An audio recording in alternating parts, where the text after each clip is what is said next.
ويشفي صدور قوم مؤمنين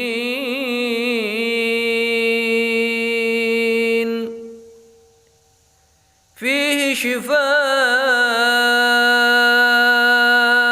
للناس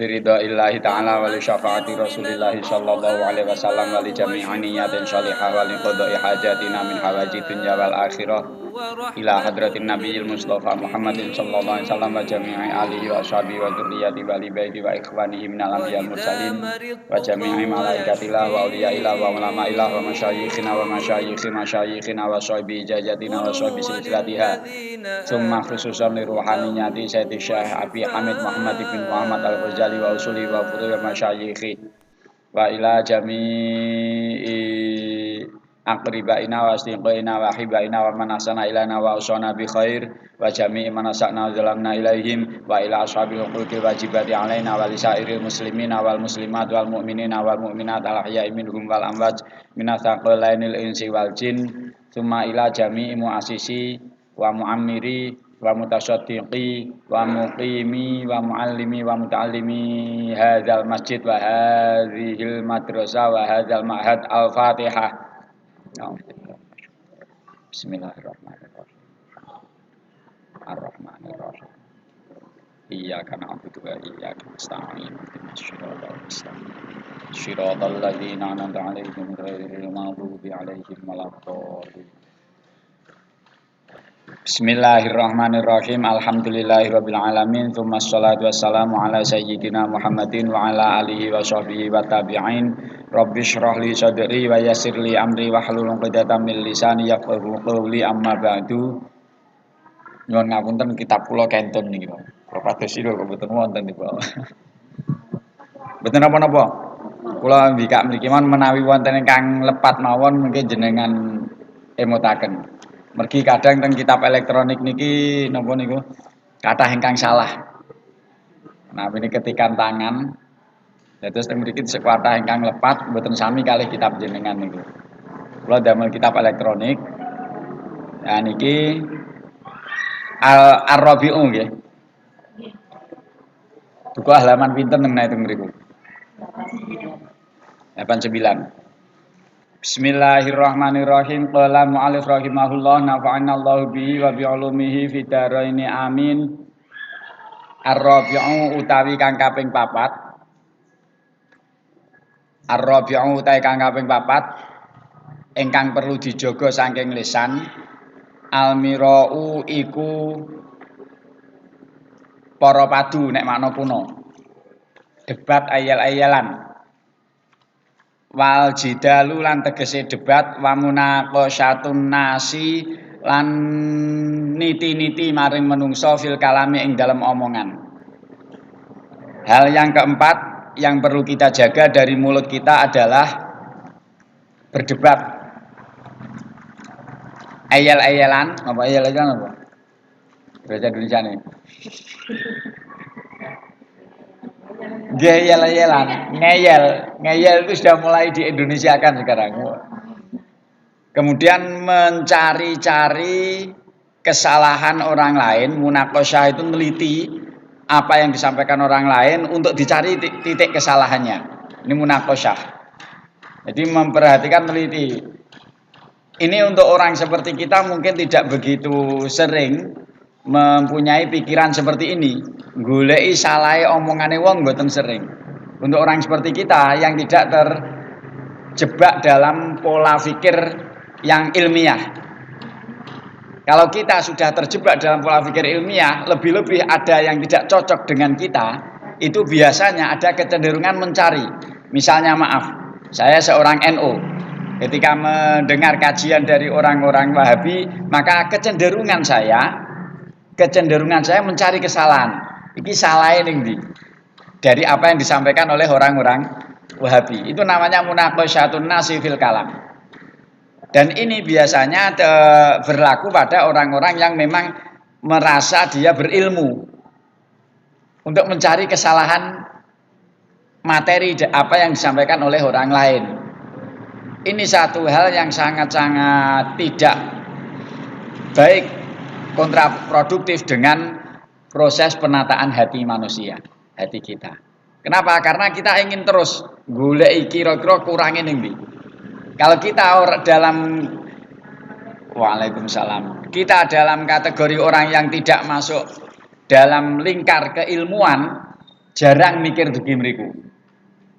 Jarang berpikir mencari kesalahan dari apa yang dikatakan orang lain. Mungkin terjadi ketika kita sudah mulai ada rasa tidak suka. Pegel karo paimah, mergo pegel karo painah, akhirnya apa sing diomongne painah digoleki salahe ning ndi. Ini munaqasyatun nasi fil kalam. Kalau berdebat kita tidak perlu membahas lebih lanjut kan. Wis pokoke ayel-ayelan niku mboten sae. Ngeten mawon. Fadzalika mongko utahe mengkono mira wal jidal wa munaqasyatun nas fihi iku ing dalem zalik idzaun utawi nglarakne ati. Idzaun utawi nglarakne ati nggelakne lil mukhatabi maring wong kang diomongi wa tajhilun lan ngarani bodho lahu maring mukhatab. Kenapa ini tidak baik? Karena ada unsur ketika kita mengeyel, mendebat orang lain, maka di situ ada unsur pertama menyakiti hati dia, ada efek menyakiti hati orang yang kita debat. Lagi omong, wis gak ngono, Mbak. Kita sering dek ada rasa piye gitu. Ada rasa gimana ketika kita ngomong tiba-tiba langsung disalahkan. Nah, ini ada unsur menyakiti hati orang lain. Selain itu, ada unsur lain yang tidak kalah menyakitkan, ada unsur tajhil. Menganggap dia itu bodoh. Menganggap dia itu tidak benar, dia tidak tahu. Sekaligus kalau kita menganggap dia bodoh, dia tidak tahu, maka secara tidak langsung kita merasa bahwa kita lebih tahu dari dia. Maka kalau memang semaksimal mungkin kalau memang bisa kita tidak usah debat, tidak usah ngeyel, tidak usah mencari celah dari kesalahan kata orang lain. Ya yes, kalau mau ngomong gitu, kalau memang kita ditanyai baru kita sampaikan, oh sebatas pengetahuan saya begini. Atau kita menggunakan bahasa yang lebih halus, Mbak seandainya begini bagaimana misalnya. Artinya tidak dengan bahasa yang langsung to the point, kamu salah kemudian kita mendebat dia dengan alasan-alasan, tidak. Karena belum tentu apa yang kita katakan langsung bisa diterima. Juga ada unsur negatif lain, efek negatif lain, wa ta'nun lan nacat, lan makna asli ta'nun itu menusuk. Makna aslinya ta'nun ini menusuk, tapi dimaknai mencela. Lan nyacat atau mencela fihi ing dalem mukhatab. Secara tidak sadar kita langsung mencela dia. Ada efek itu, menyakiti, langsung menusuk, mencela dia dengan kata-kata kita. Oh niki wonten. Wa fihi lan iku ing dalem mira wal jidal wa munaqasyatul kalam sanaun utawi ana pengalem utawi pujian alan nafsi ing atase awake dhewe wa tazkiyatun lan nganggep suci wa tazkiyatun lan ngarani suci laha maring nafsi maring awake dhewe bimazidil fitnati bisa bimazidil fatonati boleh. Ing mriku napa? Fitnah apa futnah? Fitnah. Ada bisa dibaca fitnah, bisa dibaca futnah, bisa dibaca fatonah. Mboten saged diwaca markonah. Waduh nyembunge. Wal ilmi lan tambahi ilmu. Bimazidil fitnati kelawan tambahi kecerdasan, wal ilmi lan tambahi ilmu. Ketika kita mendebat, ketika kita mencari celah kesalahan perkataan orang lain, di situ juga ada unsur, ada kesan bahwa seakan-akan kita itu memuji diri kita sendiri, menunjukkan kita itu lebih pandai dari dia, lebih banyak ilmu dari dia. Malah dadi wong meneng kabeh niki. Maaf. Yeah. Itu kan seandainya kita ngobrol,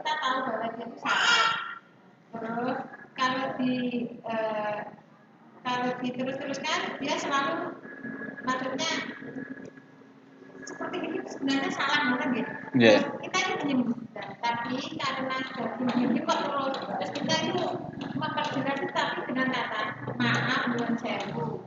Itu apakah lebih baik dia? Apakah kita membenarkan dengan kata-kata yang pertama maaf dan nuwun sewu ya?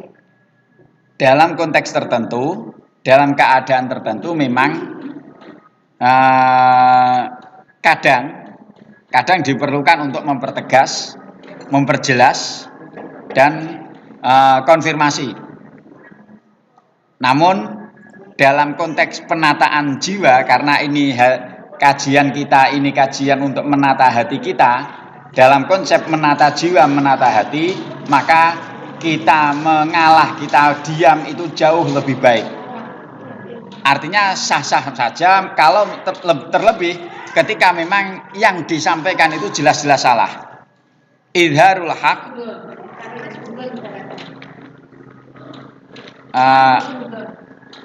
Jadi selalu sudon dengan maksudnya ibaratnya ini orang itu selalu kapan ketemu ngajak ngomong tangganya begini terus apa? Oh ya. Itu masuknya nanti tidak ke bab perdebatan ini, meskipun menyinggung ke bab perdebatan, itu masuknya ke bab ketika ada kembali ke kemarin niku rasan-rasan gitu, itu bahasanya masuknya ke wilayah ke ranah rasan-rasan atau mencari-cari kesalahan orang lain. Nah, itu kemarin ke situ. Namun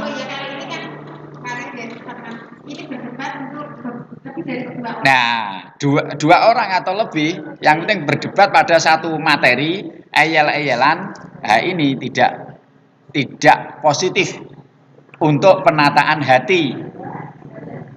Ini yang pertama. Ada efek-efek yang berkaitan dengan orang yang diajak bicara. Efeknya apa tadi? Yaitu menyakiti hati. Kemudian menganggap dia seperti orang bodoh. Kemudian ada bentuk celaan, penghinaan ke dia. Ada bentuk pujian terhadap diri sendiri, seakan-akan lebih ilmu, lebih pandai. Itu efek yang pertama. Efek nuwun sewu.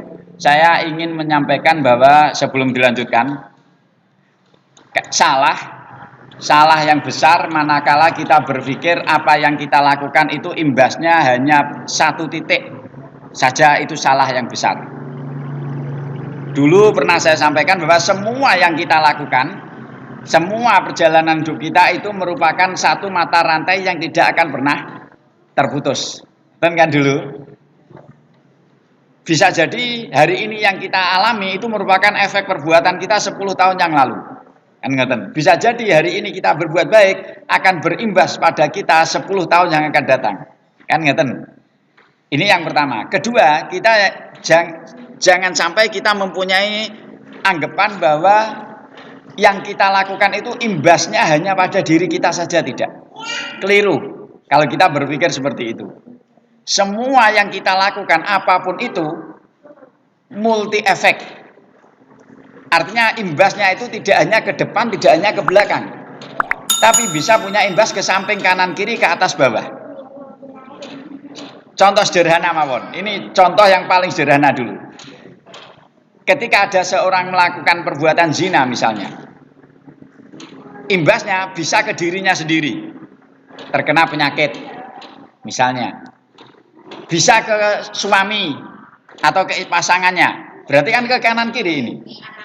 Iya kan? Bisa ke anak, bisa ke orang tua, bisa ke tetangga, bisa ke lingkungan sekitarnya. Maka semua yang kita lakukan itu kalau positif akan berimbas positif pada orang-orang di sekitar kita, kalau negatif akan berimbas negatif di orang di sekitar kita. Itu pasti.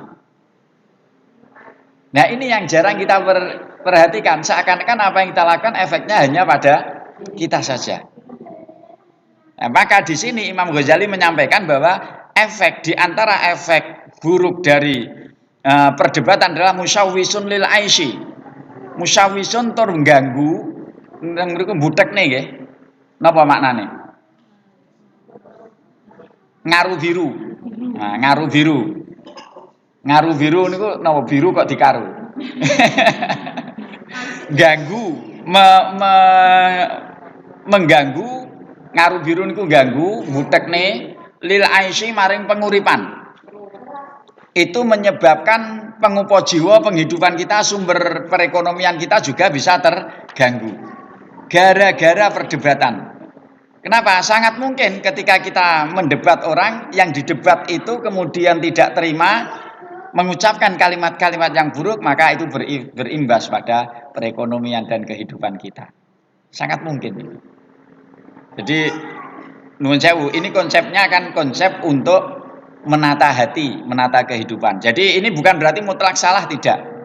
Hanya Imam Ghazali menyampaikan yang perlu dijaga. Kalau mau melakukan silahkan, urusan masing-masing. Tapi ini efeknya, imbasnya. Kenapa? Di antara alasan kenapa perdebatan kita itu bisa mengganggu kehidupan dan perekonomian kita, fa innaka mongka saktenane sira latumari iku ora debat sira. Latumari iku ora para padu sira, ora debat sira safihan ing wong bodho illa wayu dzika. Kejaba lan nglarakne ati sapa safih ing sira. Kalau sampai kita mendebat orang bodoh, maka respon dari dia pasti lebih menyakitkan. Sing didebat wong gak ngerti, orang bodoh, ketika dia memang tidak berilmu, tidak beradab, kita mendebat mereka, maka respon mereka pasti lebih menyakitkan. Bisa jadi misuh-misuh. Gitu niki. Ini yang dereng nate mikir dugi mriku Imam Ghazali teliti. Kok ngeyel-eyelan karo wong bodoh, malah dilok-lokne, dipisui. Butuh waktu. Itu kalau di hadapan kita, kalau tidak di hadapan kita, dia ngomong ke sana sini tentang kita, maka itu yang menyebabkan kehidupan kita menjadi terganggu, perekonomian kita terganggu. Logis gini. Terusipun. Selain kalau kita mendebat orang bodoh membuat mereka malah menyakiti hati kita, wala tumarilan orang debat sira. Haliman ing wong kang aris nek makna kuno. Sebenarnya ini saya belum mengetahui makna yang pas dalam bahasa Indonesia. Niku aris ngeten lho. Aris ini al-hilmu, al-halim ini kalau dalam penafsiran ulama, al-halim ini adalah kondisi kesabaran seseorang yang di atas sabar. Di sebagian ulama memberi penafsiran ketika dia mampu membalas, dia tidak membalas. Ketika dia mampu memukul, dia tidak memukul. Ketika dia mampu, dia memilih memaafkan, itu halim. Agak dekat ke makna ini santun. Agak dekat ke makna halim ini makna santun, itu agak dekat. Santai, santun, santui. Bahasa zaman itu kan santui. Slow, woles. Itu halim. Allah al-halim. Meskipun Allah di dunia ini mampu menyiksa manusia, tapi karena sifat halim Allah, maka Allah menunggu waktu tidak menyiksa saat ini. Ini halim. Terserah jenengan maknani napa, pokoknya kula nerangne ngoten niku. Terus sejujurnya saya belum mendapatkan terjemah yang pas untuk kata halim dalam bahasa Indonesia. Kalau bahasa Jawa aris. Pemaaf. Mendekati pemaaf tapi lebih dari sekedar pemaaf. Mendekati sabar tapi lebih dari sekedar sabar. Halim. Wis ngoten niku lah pokoknya. Kalau kita mendebat orang yang seperti itu, illa wayulqika. Nggih. Wayuqlika. Kejobolan napa?